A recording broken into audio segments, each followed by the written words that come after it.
Friend, welcome back to the new vlog. આજના નવા વ્લોગમાં તમારા સૌનું સ્વાગત છે. બધાને જાજા કરીને જય શ્રી કૃષ્ણ અને આઈ હોપ કે તમે બધા મજામાં હશો ને જો અહીંયા હું પણ મજામાં છું. આજે તારીખ તો 1 માર્ચ, એપ્રિલ ફૂલ નથી, 1 માર્ચ છે, માર્ચ મહિનાની 1 તારીખ અને આજે છે ફાગણ સુદ બીજ અને અત્યારે વાગી ગયા છે સાંજના 6 અને આપણે વાળુની તૈયારી કરવાની છે. 5:45 જેવો ટાઈમ થયો છે. તો ચાલો આપણે બનાવવાની છે આજે અગેન પાવભાજી અને જો રોનક પણ આવી ગયા છે કેમ કે એને હમણાં મજા નથી એટલે આમે આજ સેટરડે હતો એટલે એને હાફ ડે જ હોય છે તો એને મજા નથી તો દવાખાના તને ગયા છે. તો હવે હું આંખને કાન દોરેલું છે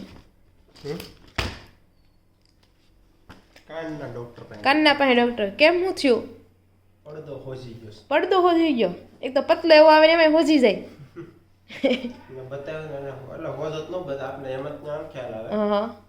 લાલ ને એવું આખો પડદો લાલ થઈ ગયો છે, ખોજો આવી ગયો છે, એની હિસાબે આખો કાન બહુ દુખે છે. ઠીક. તો કેટલા દિવસમાં હાજુ થઈ જાય કીધું તું કઈ? 5 દિનનું કીધું છે. પછી બતાવવા આવજો એમ. પછી જરૂર પડે તો જવાનું. ઠીક. તો કેમ હોજો આવી ગયો એમ નહીં કીધું હોય? ખોજો તો એમાં તો શરદીના હિસાબે આમ બહુ ઓછું ઢવળે એમ ઓછું કરાય એના લીધે આ બધી નસું ખેંચાય ને એટલે પડદો થઈ જાય. એમાં એવું છે ને નાકનો પડદો ત્રાહો છે ને એના હિસાબે થોડું શરદી વધારે જામરે એની તો જામરે એની હિસાબે આ બધું કફ ભરેલો છે આખા મોઢામાં. ઓહો. એટલે કપાળ છે મતલબ આ બધું એના હિસાબે કાન દુખે. ઠીક. કાલ તો પાણી આવતું હતું ને એટલે આપણે બતાવવાનું એટલે કોઈ રસી કેવું કઈ નથી ને ભાઈ કેવું કઈ નથી તો એ કેવું લાગે રસી નીકળતો તો બતાવી દઈએ બાકી કઈ જરૂર નથી. ઠીક. બરોબર. તો આ હતું રોનકના કાનનું અપડેટ અને બીજું તો શું, ચાલો હવે હું પાવભાજી બનાવવા મળું અને એવું જ છે અત્યારે તો જો પાવભાજી માટેના પાવ ને એવું લઈ આવ્યા છે, પાવભાજીનો મસાલો પણ લઈ આવ્યા છે પણ મેઇન ઇન્ગ્રેડિયન્ટ હતું ને આપણે મળ્યું જ નહીં, ટમેટા. તો એવું થયું આજે તો ખબર નહીં જ્યારે વસ્તુ જોતી હોય ને સ્પેશિયલી મારે કંઈક વસ્તુ જોતી હોય ને ત્યારે મળે જ નહીં. હવે આ કેવી રીતના શું હોય ને ખબર પડતી નથી. તો અહીંયા જો અહીંયા ભાજીના પાવ છે અને અહીંયા બાકીનું બધું શાક તો મેં બપોરે જ લઈ લીધું હતું. વટાણા છે, ફ્લાવર છે, કોબી છે, ભીંડો, તુરિયું અને પેલું રીંગણ બેંગલ. તો એ શાક તો આપણે બપોરે આવ્યું ને ત્યારે જ લઈ લીધું પણ એમાં છે ને ટમેટા નહોતા એટલે ન લીધા અને મેં એમ વિચાર્યું બધા ઇઝીલી મળી જ રહી છે ને એમ એટલે કંઈ રોનકને મેં ન કીધું સવારે કે તમે ભાઈ આવો ને ત્યારે ટમેટા લેતા આવજો એમ. તો હવે એ થોડાક દૂર જશે અને લેતા આવશે ટમેટા. તો તમે ક્યાંથી ટમેટા લાવશો મને જરાક કહેશો? રામવાટિકામ. બરોબર. તો કાંઈ નહીં, કિલો લેતા આવજો ટમેટા. સારા હોય તો કિલો લાવજો, ન સારા હોય ને તો 500 લેતા આવજો. બરોબર. રોનકને એમ શાકભાજી લેતા આવડતું નથી પણ મેં કીધું હવે તમે છે ને શીખી જાય થોડુંક શાકભાજી લેતા એમ મગાવવું હોય ને તો આમ ખબર પડે ખાવાની. તો આ તો હું સિલેક્ટિવ લઈને આવે એ જ આવવાનું છે, એમાંથી જ આપણે ચૂઝ કરવાનું છે એમ.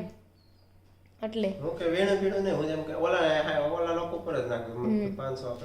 છે પણ તમને જેન્ટ્સ લોકોને તમે કહો ને 500 કરી દે એટલે તમને વીણી મતલબ કરી દે 500. અમે લેડીઝે કીધું હોય ને કે એમને 500 આપી દો એમ તો બેન કે તમે વીણી લ્યો ને એમ કે લેડીઝ વીણતા એવું ફાવતું એટલે જેન્ટ્સ ને બહુ ઘણા ખબર પડતી હોય ન પડતી હોય એટલે એ લોકો વીણી દે એમ.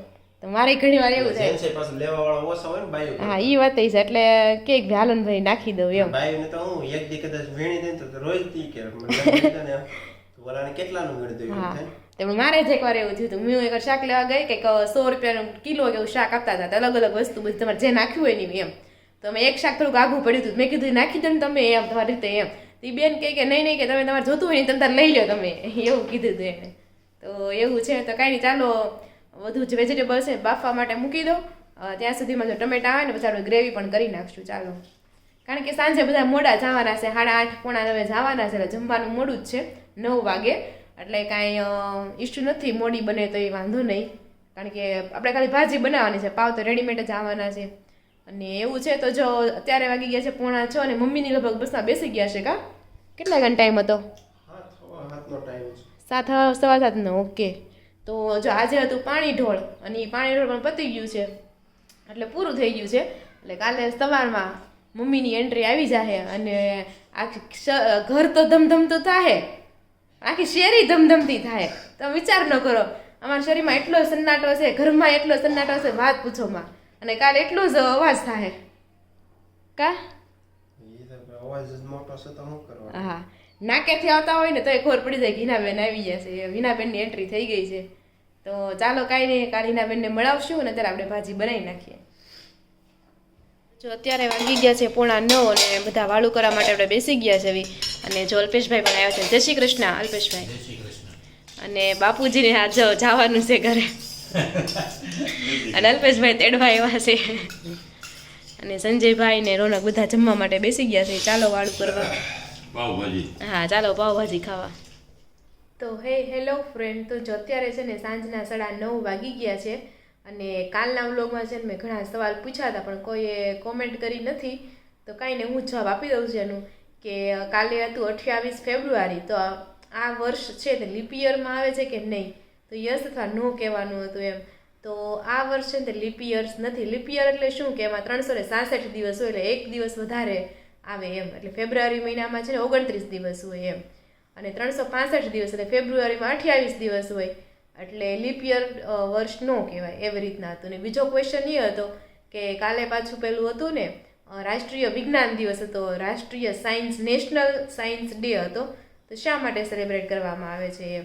તો 28 ફેબ્રુઆરી એટલે નેશનલ સાયન્સના દિવસે છે ને સીવી રામન છે, એણે રામન ઇફેક્ટ, રામન અસર છે એની જાહેરાત કરી હતી. એની જે શોધ કરી હતી ને એને આમ જાહેરાત કરી, અને એને છે એના માટે એને નોબેલ પુરસ્કાર પણ આ દિવસે એનાયત કરવામાં આવ્યો હતો. અને આ દિવસે છે ને સ્કૂલમાં બધી સાયન્સને રિલેટેડ બધી એક્ટિવિટી કરવામાં આવે, કેમ કે સાયન્સનું, વિજ્ઞાનનું બધાને ખબર પડે એવી રીતના. તો એવું બધું છે. તો કાલના બ્લોગના જે ક્વેશ્ચન આન્સર હતા એનું આન્સર આપી દીધા છે મેં. અને આ સાથે જ આપણે આજનો વિડીયો છે અહીંયા એન્ડ કરીશું. ફરી મળીશું કાલે નવા વ્લોગ સાથે.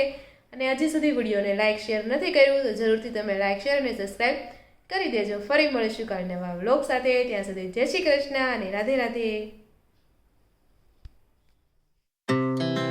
Our hearts beat to the city streets.